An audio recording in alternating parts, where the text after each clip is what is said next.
KTN News.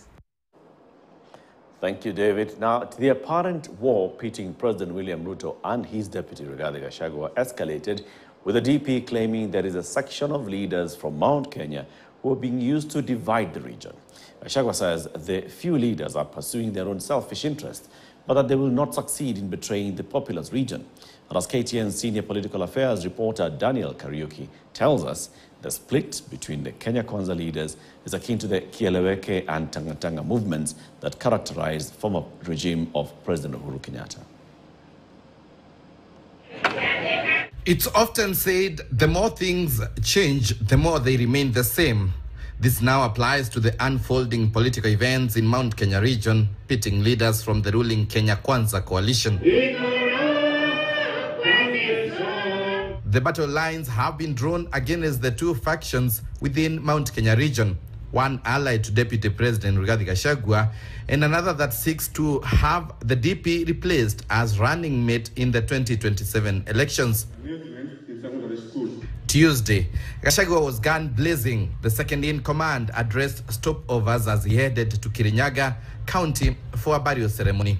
The DP broke his silence, accusing several leaders of being used to divide the region. Kunia no tukunia. Na gutiri hede tukono thamaki. Tondwira atu ni kuda gutume. Twe hachira ya tu horo wa ndacia cio. Taru turario horo wa igai wa besha tukauga andu ni maheo besha na wingi wao. Ni turahitia. Mundu wothe urafingo horo cio ni gakunia kati gakunia.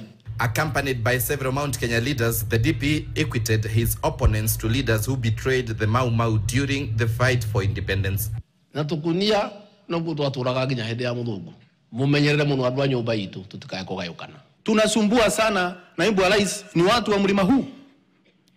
Kuna watu ambao wako na ndoto kwamba wanaweza kukutoa mahali uliko wakalie. Kama kuna wale wanaota waote, walale na waote tena. Manake ndoto sio mbaya, unaweza kulala, ukaota tena, ukaamka tena, ukaota tena, ama vipi? The emergence of the two factions in the ruling coalition is similar to the Kieleweke and Tanga during former President Uhuru Kenyatta.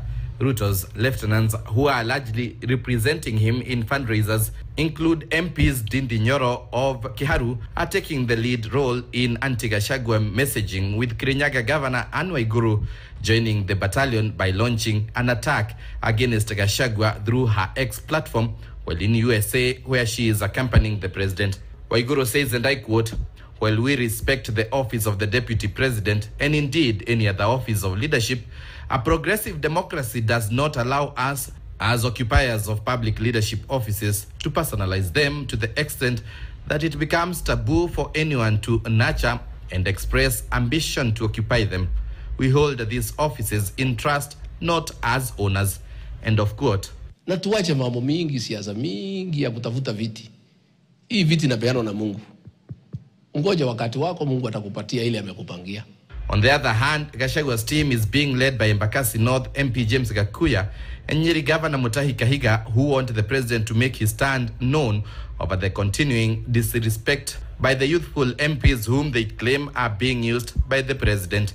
On Sunday, in a church service in Nyeri, Gachagua mobilized over 20 MPs in a show of political might, and in Kirinyaga during the burial of Julius Kano Dombe, former principal Kianyaga High School, the second-in-command had several MPs who pledged loyalty to him. You were ordained as the leaders in this nation, and we fully support you.